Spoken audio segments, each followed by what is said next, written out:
चित्रा जी। चित्रा जी की सेवा तो फोटोग्राफर, पहले कैमरा नहीं थे ना तो हाथ से चित्र बनाती थी, तभी इनका नाम चित्रा जी पड़ा। अच्छा। चंपकलता की सेवा, आपकी क्या सेवा है बताओ? खाना बनाने की है ना? हाँ। चंपकलता की सेवा खाना बनाने की।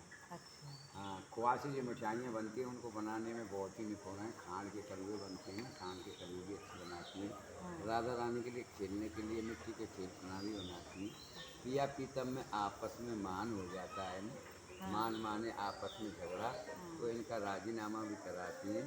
ब्रज की गुलमलताओं की रखवाली भी कराती हैं।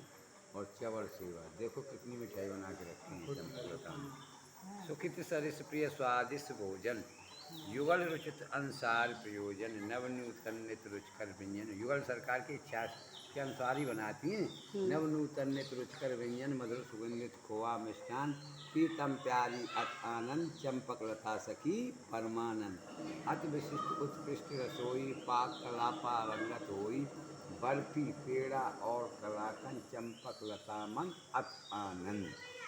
ये तो रही चंपकलता की सेवा। आपको सामने जो बाबा दिख रहे हैं ना, इनका जन्म हमारी तुम्हारी तरह का नहीं है। ये राजस्थान के रहने वाले हैं, टोड़ा भीम की। इनका शरीर ब्राह्मण कुल का है। इनके पिताजी का नाम है बौदेव जी। बौदेव जी की शादी की बात हो गई थी, शादी नहीं हुई, वो बाबा बन गए। उनके पिताजी ने लड़की वालों पर खबर की, भाई हमारा लड़का तो बाबा बन गया है, अपनी लड़की का रिश्ता कहीं अंता कर दो। 1 साल के बाद में लौट के साधु भेष में साधुओं के साथ अपने गांव में आए थे। तब तक उस लड़की का कहीं रिश्ता नहीं हुआ था। फिर उनके पिताजी ने लड़की वालों पर खबर की, भाई लड़का तो आ गया है, कुछ हम समझाएंगे, कुछ आपके यहाँ शाही रिश्ता हो जाए। तो लड़की के परिवार वाले सब आए थे, साथ में लड़की आई। संतों के बाबाओं के सब पैर छूटे।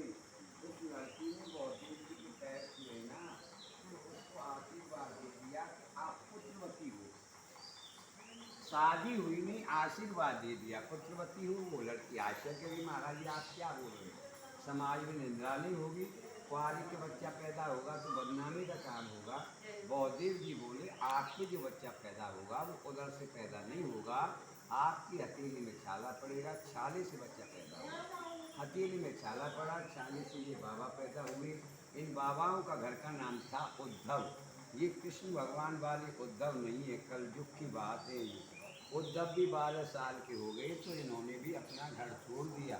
वृंदावन में आके निर्माण संप्रदाय के आचार्य थे हरव्यास देवाचार्य जी, ये उनके शिष्य बन गए, बाबा बन गए। ये भगवान के भजन में मस्त रहते थे, किसी से बोलते नहीं थे। तो लोग कहने लगे ये तो बहुत घमंडी है, बोलता नहीं, तो इनका नाम पड़ गया उद्धव घमंड देव। यहाँ सुंदर स्थान देखकर, रमणीक स्थान देखकर इन्होंने ऐसी घनघोर कठिन तपस्या की कि पिया प्रीतम राधा कृष्ण को प्रकट कर लिया। तब भगवान ने इनको आदेश दिया कि आप गांव से ब्राह्मणों के बच्चे लो, राधा कृष्ण बनाओ, मेरी रासलीला का प्रचार प्रसार करो। सामने देखो भगवान अपना मुकुट दे रहे हैं इनके लिए, राधिका जी अपनी चंद्रकाली दे रही हैं। इनको बच्चों के सिर पर धारण करना, धारण करके ही समझना हमें खेल रहे हैं। बच्चों के अंदर हमारा आवेश आएगा, उनको सुतई लीलाओं का ज्ञात होता चला जाएगा। इनसे तो भगवान ने बात की और ब्राह्मणों को सुतने में आदेश दिया। एक साधु आपसे बच्चा मांगने के लिए आएगा, उससे मने मत करना, बच्चे दे देना। सुबह होते ही ये ब्राह्मणों के पास गए, उनसे बच्चे मांगे, उन्होंने दे दिए। यहाँ लाकर बच्चों का श्रृंगार किया, ठाकुर जी के दिए हुए मुकुट बच्चों के सिर पर धारण किए। घमंड देवाचार्य जी के लिए उन्होंने रासलीला करके दिखाई। उसके बाद में वो बच्चे अलोप हो गए, गायब हो गए। बाबा घबरा गए, बताओ मैं ब्रजवासी ब्राह्मणों के बच्चे कहाँ से वापस करूँगा, कैसे ठाकुर जी की लीलाओं का प्रचार करूँगा। और कोई सहारा नहीं मिला, समाधि लगाकर भगवान के चिंतन में बैठे। दोबारा भगवान प्रकट हुए, भगवान से कहा महाराज आपके आदेश के अनुसार मैं ब्रजवासी ब्राह्मणों के बच्चे लाया, लाकर यह श्रृंगार किया, आपके दिए हुए मुकुट पहनाए तो बच्चा गायब हो गए। बता मैं ब्रजवासियों को बच्चे कहाँ से वापस करूँगा, कैसे आपकी लीलाओं का प्रचार प्रसार होगा। भगवान बोले आपसे ब्रजवासी कुछ नहीं कहेंगे, वो बच्चे तो मेरे ही में लीन हो गए। आप ऐसा करो, राधा कुंड के पास कोन्हई गांव है, वहाँ पे जाओ, वहाँ से ब्राह्मणों के बच्चे लेके आओ।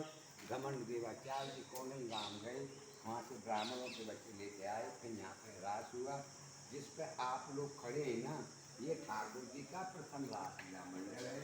वृंदावन में निधवन में डेली लीलाएं होती, और रास की साधक शुरुआत इसी जगह से है जिस पे आप खड़े।